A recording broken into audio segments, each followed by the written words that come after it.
Kalingap Rab nagmadali na pinuntahan si Queen sa kanilang bahay.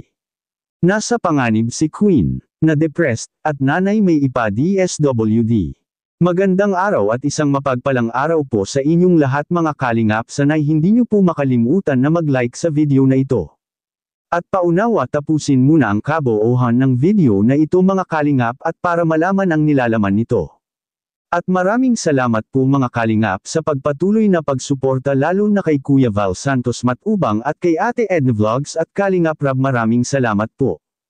Lagot na, nanay ni Queen may ipa-DSWD. At Kalingap Rab sobrang nag-alala para kay Queen na depressed. Pero bago yun mga kalingap ay pag-usapan muna natin ang kinakaharap ni Queen ngayon mga kalingap at kapag nagkataon si Queen maaring ma-depressed. Sobrang alala ni Kalingap Rab sa kanyang beneficiary mga kalingap. At alam naman siguro nating lahat kung ano ang nangyayari kay Queen sa kanyang social media sa Facebook. Pinagtatawanan ito at kinukotya mga kalingap, nang dahil sa kanyang sagot na hindi masyadong na-explain ng maayos, naging sanhi ng pagdagsa ng pambabash sa kanya sa Facebook. Delikado at nanganganib si Queen mga kalingap na ma-depressed, at bakit? Kapag ang mga sintomas na ito ay makikita kay Queen, ang unang sintomas mga kalingap ay madali siyang napapaluha, hirap mag-concentrate sa trabaho, at nakakaranas ng inis kahit sa maliliit na bagay. Nawalan siya ng interes sa mga dating libangan, hindi na siya nagbabasa, nakikipag-social media, o lumalabas kasama ang mga kaibigan. Mababa na ang kanyang gana sa pagkain at nahihirapan sa tulog, mga palatandaan ng major depressive disorder ayon sa Verywell Mind. Kapag nagkataon kung hindi pa rin delete nang nag-post sa Facebook ang pagpapahiya sa bata mga kalingap, desidido ang nanay ni Queen na humingi ito ng tulong sa DSWD. At ang kasong ito na kinakaharap ni Queen ngayon ay mahirap itong tanggihan ng mga taga-DSWD dahil si Queen mga kalingap ay hindi deserve na pagtawanan at lait-laitin sa social media lalo pa at nasa menor de edad pa ito mga kalingap. Delikado ito para sa nag-post sa larawan ni Queen na naging sanhi ng maraming bashing dahil maaring makakasuhan ito.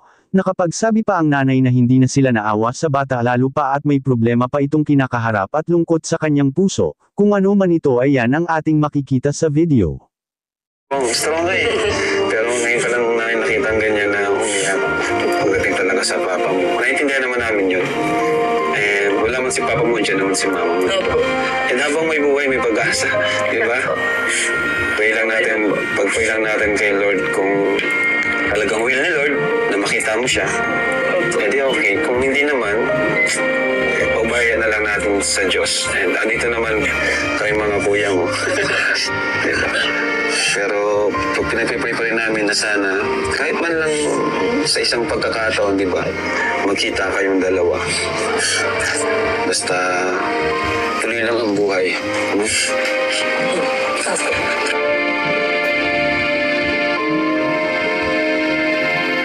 So, ito na lang. Ano yung gusto mong sabihin sa kanya ngayon?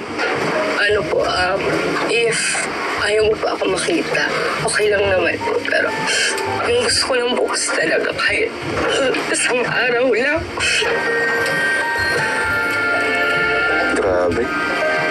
Grabe talaga yung pagkasabik ni Queen na makita ang kanyang papa. Mga kalingap.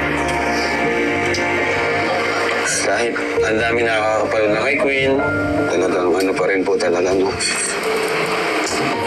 Yan.